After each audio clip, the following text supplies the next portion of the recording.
श्री शिवाय नमस्तु भयम। दोस्तों, जैसा कि आप सभी लोग जानते हैं कि 14 जुलाई 2026 यानी मंगलवार को पड़ रही है आषाढ़ मास की अमावस्या तिथि। और दोस्तों, यह वह तिथि है जो आषाढ़ मास में पड़ने वाली सबसे बड़ी तिथि है, क्योंकि यह मंगलवार के दिन पड़ रही है और इसका बहुत ही बड़ा और विशेष महत्व होता है। पूज्य गुरु जी ने कहा है कि अगर कभी भी मौका लग जाए और आषाढ़ मास की अमावस्या तिथि मंगलवार को पड़ जाए तो आप लोगों को एक छुटकी काला तिल वाला उपाय तो अवश्य ही करना चाहिए। इन दोनों का संयोग बहुत ही कम आता है। इसी के साथ में गुरुजी ने अपनी शिव पुराण कथा में बताया है कि इस दिन आपको एक छुटकी काला तिल वाला उपाय तो आपको अवश्य ही करना चाहिए, क्योंकि ऐसा दिन पूरे साल में सिर्फ एक ही बार आता है। और दोस्तों, आप सभी लोग जानते हो कि मंगलवार अमावस्या तिथि का अगर सबसे बड़ा कोई उपाय है तो वह एक छुटकी काला तिल वाला उपाय है। तो दोस्तों, मंगलवार अमावस्या तिथि के दिन आप लोगों को इस एक छुटकी काला तिल वाला उपाय को जरूर करना है। बहुत सारे लोग होंगे जिन लोगों ने इस उपाय को ना किया हो, मतलब पूरा साल निकल गया, उन्होंने किसी भी दिन इस छुटकी काला तिल वाला उपाय को ना किया हो। पर दोस्तों, आपके पास एक आखिरी मौका बचा हुआ है, जो कि 14 जुलाई मंगलवार अमावस्या तिथि के दिन है। इस दिन आप लोगों को इस वाले उपाय को जरूर कर लेना है। भले ही आपने पूरे महीने भर इस उपाय को ना किया हो, पर अगर आपने इस महीने के मंगलवार अमावस्या तिथि के दिन अगर इस वाले उपाय को कर लिया तो आपको इस उपाय को करने का वह फल मिलेगा जिसकी आपने कभी कल्पना भी नहीं करी होगी। इसीलिए आप लोग इस वाले उपाय को एक बार जरूर कर लेना है, ताकि आप लोगों के हाथ से ये मौका ना जा सके और आपको इस उपाय को करने का फल मिल सके। दोस्तों, यह उपाय पंडित जी ने अपनी अभी की ही श्री शिव महापुराण की कथा में बताया है। उपाय को आज हम आपको बहुत अच्छे से समझाने वाले हैं। इस वीडियो को देखने के बाद इस उपाय को समझने के लिए आपको कोई और वीडियो को देखने की जरूरत नहीं पड़ेगी। तो चलिए दोस्तों, उपाय को शुरू करते हैं।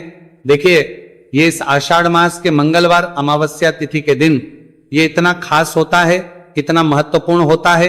देखा गया है कभी कभी बड़े बड़े पूजा पाठ अनुष्ठान से जो मनोकामना पूर्ण नहीं होते, वो आषाढ़ मास की मंगलवार अमावस्या तिथि के दिन एक छोटे से उपाय करने से ही आपकी मनोकामना पूर्ण हो है।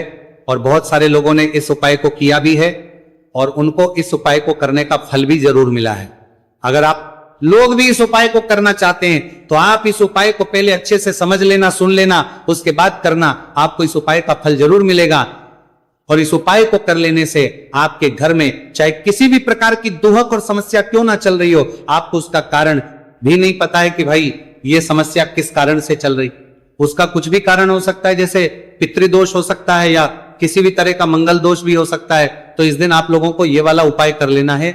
ये एक ऐसा उपाय है जिस उपाय को अगर किसी विशेष दिन पर किया जाए तो भाई उस विशेष दिन का जो है वह तो हमें मिलता ही मिलता है, पर हमने उस दिन पर इस उपाय को किया है तो हमें उससे भी बड़ा फल मिलता है, और फल बहुत जल्दी मिलता है, क्योंकि आप इस उपाय को बहुत ही बड़े और विशेष दिन पर रहे हो। तो चलिए अब उपाय के बारे में बात करते हैं, लेकिन उससे पहले आप लोगों को यह जानना आवश्यक है कि आखिर ये उपाय किस समय करना है, किसको करना है और कैसे करना है।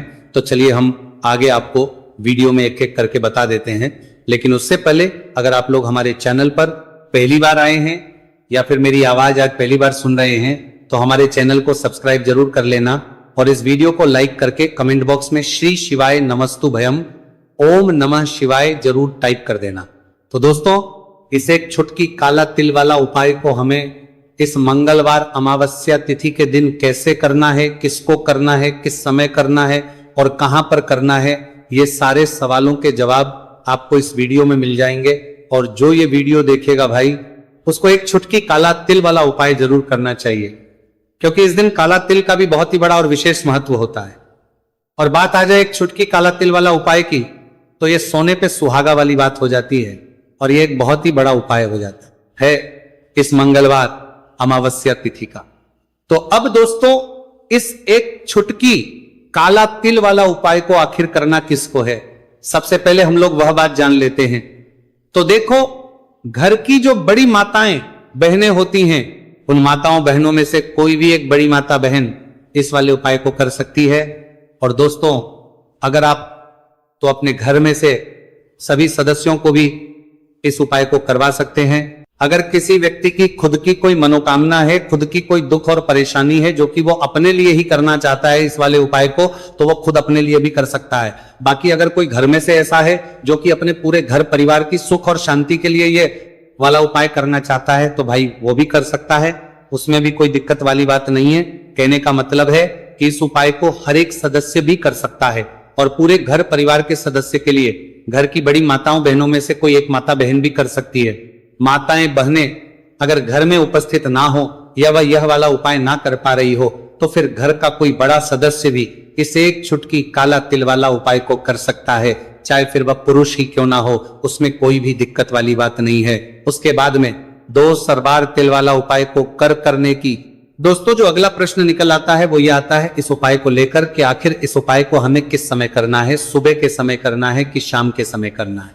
तो देखो, इस वाले उपाय को आप लोग सुबह के समय भी कर सकते हो और शाम के समय प्रदोष काल में भी करना है सकते हो। अब अगर आप पूछो कि भाई सबसे उत्तम समय कौन सा रहेगा इस एक छुटकी काला तिल वाला उपाय को करने का, तो हम आपसे बस यही कहेंगे कि इस उपाय को आप सुबह के समय करेंगे तो ज्यादा बेहतर होगा।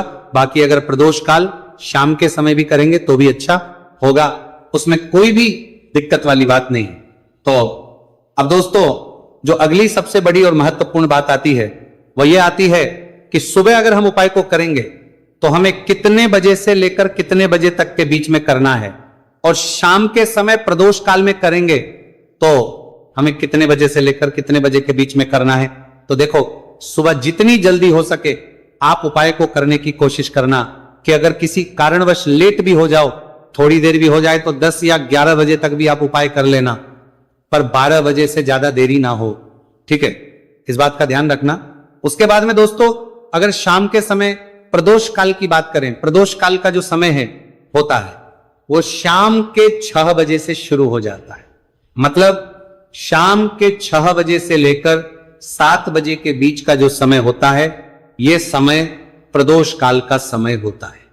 तो आप उपाय को 7 या 8 बजे के बीच में भी कर सकते हो, मतलब शाम के 6 बजे से रात 8 बजे के बीच में आप कभी भी इस वाले उपाय को कर सकते हो, उसमें कोई भी दिक्कत वाली बात नहीं है। देखिए, यदि आपके जीवन में संकट बहुत ही अधिक चल रहे हो, समस्याएं बहुत ही अधिक चली हो, एक एक रुपया खर्च करने आपको बस ओढ़ रहा है, भूमि से जुड़ी हुई कोई भी समस्या हो, या फिर आपके विवाह से जुड़ी हुई कोई भी समस्या हो, या आपके व्यापार से जुड़ी हुई कोई भी समस्या हो, तो आपकी ये सारी समस्या इस मंगलवार अमावस्या तिथि के दिन समाप्त होने वाली है। तो चलिए दोस्तों जानते हैं उस विशेष उपाय के बारे में। देखिए, इस वीडियो में हम पूज्य गुरुजी द्वारा बताए गए 3 बहुत ही चमत्कारिक उपायों के बारे में जानेंगे। देखिए, ये जो उपाय है आपके जीवन से दुर्भाग्य का तो अंत करेंगे ही, साथ ही साथ यदि आपके जीवन में धन की समस्या चल रही है तो वह सभी भी आपकी समाप्त हो जाएंगी। देखिए, गुरुजी ने बताया है कि जब भी मंगलवार अमावस्या तिथि का दिन पड़े तो हमें कर्ज मुक्ति के लिए कुछ उपाय करने चाहिए। इसी के साथ हमें धन प्राप्ति, भूमि से जुड़े कार्यों और विवाह के लिए भी उपाय करने चाहिए। तो चलिए दोस्तों जानते हैं गुरुजी द्वारा बताए गए सबसे पहले उपाय के बारे में। देखिए, यह उपाय विशेषकर उन लोगों को करना है जिनकी भूमि से जुड़ी कोई भी समस्या चल रही हो, यानी कि उनकी भी जमीन से जुड़ी हुई समस्या चल रही है, यानी कि जो लोग मकान खरीदना चाहते हैं, या फिर उनका खेत से जुड़ा कोई भी केस चल रहा है, या फिर जिनके भी विवाह में विलंब हो रहा है, या फिर जिन भी लोगों के जीवन में कर्ज बहुत ही अधिक बढ़ने लगा है, कर्ज जो है वो चुका नहीं पा रहे हैं, तो गुरुजी ने कहा है कि ऐसे लोगों को यह उपाय करना चाहिए। देखिए, इस उपाय के लिए आपको थोड़े से काले तिल ले लेने हैं। देख, आपको मात्र 1 चुटकी काले तिल ले लेने हैं। इसी के साथ में आपको थोड़ा सा शहद ले लेना है। फिर सबसे अंत में आपको 1 लोटा शुद्ध जल ले लेना है। तांबे के पात्र के अंदर आपको अपने घर से शुद्ध जल ले लेना है और इन सभी सामग्रियों को आपको लेकर के पहुंच जाना है भगवान शिव के मंदिर में। देखिए, पूज्य गुरु जी ने बताया है कि इस उपाय को आप सुबह से लेकर के शाम तक किसी भी समय में कर सकते हैं। देखिए, मंदिर पहुंचने के आप जो काले तिल लेकर के गए थे उनमें आपको थोड़ा सा शहद लगा लेना है। देखिए, आप जो शहद लेकर के आए हैं उस शहद में आपको यह काले तिल अच्छे से डुबो देना है और शहद से युक्त ये जो काले तिल हैं इन्हें आपको शिवलिंग पर अर्पित कर देने हैं, या फिर आपको शिवलिंग के चारों तरफ अच्छे से काले तिल का लेपन कर देना है। पूज्य गुरुजी ने बताया है कि लेपन करते समय यदि आपके जीवन में कर्ज से जुड़ी समस्याएं चल रही हैं, लेपन करते समय आपको आर्यन मुक्तेश्वर महादेव का स्मरण करना है, या फिर आपके जीवन में विवाह से संबंधित या फिर जमीन से संबंधित कोई भी समस्या चल रही है तो फिर आपको मंगलेश्वर महादेव का स्मरण करना है।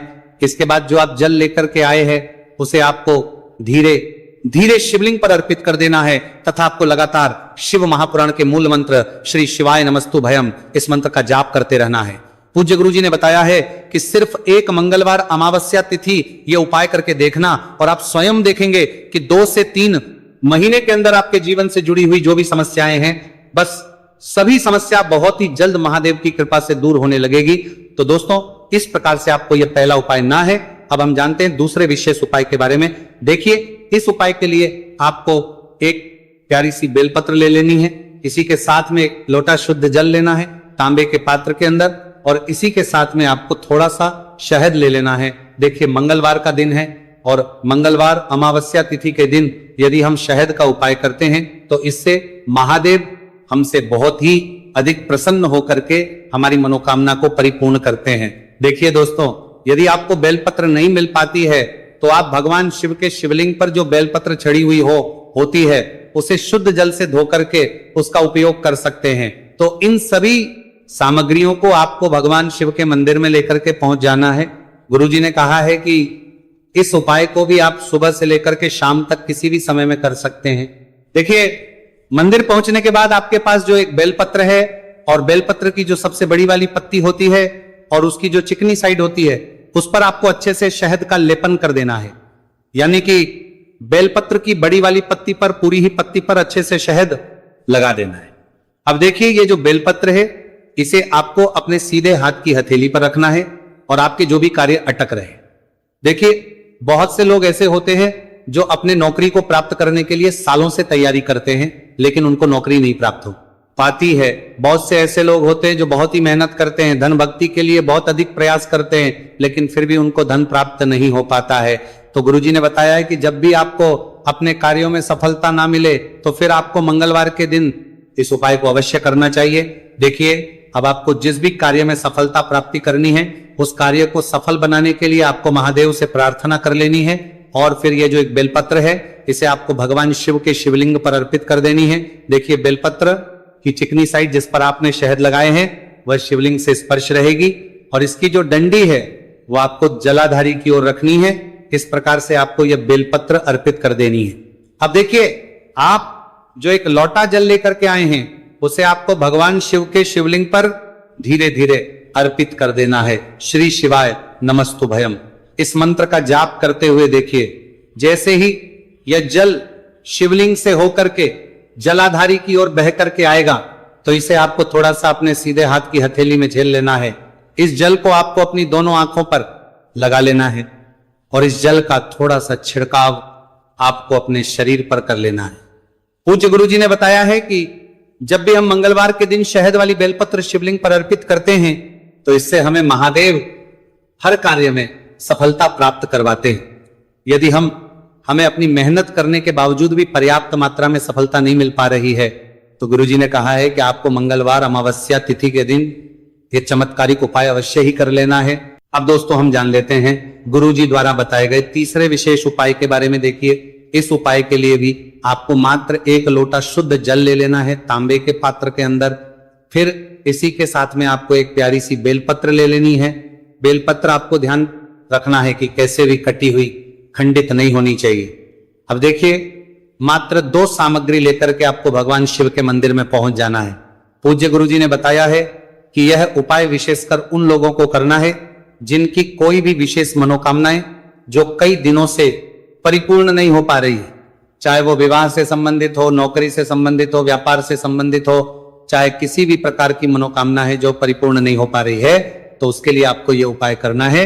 देखिए इस उपाय को भी आप सुबह से कि शाम तक किसी भी समय में कर सकते हैं। देखिए मंदिर पहुंचने के बाद सबसे पहले तो आप बेलपत्र लेकर के आए हैं, उसे आपको अपने सीधे हाथ की हथेली पर रखना है और आपको महादेव से प्रार्थना करनी है कि हे मेरे महादेव, मेरी ये जो मनोकामनाएं बहुत दिनों से अधूरी है, मैंने कई प्रकार के उपाय कर लिए हैं, कई प्रकार के व्रत कर लिए हैं, लेकिन अभी तक मेरी मनोकामना परिपूर्ण नहीं हो पाई है। तो उस मनोकामना को परिपूर्ण करने के लिए प्रार्थना करनी है। और ये एक बेलपत्र आपको शिवलिंग पर अर्पित कर देनी है। देखिए बेलपत्र की जो चिकनी साइड है वह शिवलिंग से स्पर्श रहेगी और इसकी जो है वो आपको जलाधारी की ओर रखनी है। इस प्रकार से आपको यह बेलपत्र अर्पित कर देनी है। इसी प्रकार से आपको यह बेलपत्र अर्पित करनी है। अब देखिए आप जो एक लोटा शुद्ध जल लेकर के आए हैं इसे आपको धीरे धीरे शिवलिंग पर अर्पित कर देना है। इस मंत्र का जाप करते हुए देखिए जल अर्पित करते हुए आपको कम से कम 11 बार श्री शिवाय नमस्तु भयम या फिर ओम नमः शिवाय इस मंत्र का जाप कर लेना है। पूज्य गुरु जी ने बताया है कि जो भी व्यक्ति 14 जुलाई मंगलवार अमावस्या तिथि के दिन शिवलिंग के सामने इस उपाय को करता है तो उसकी जो भी मनोकामना है वह महादेव की कृपा से निश्चित ही परिपूर्ण हो जाती है।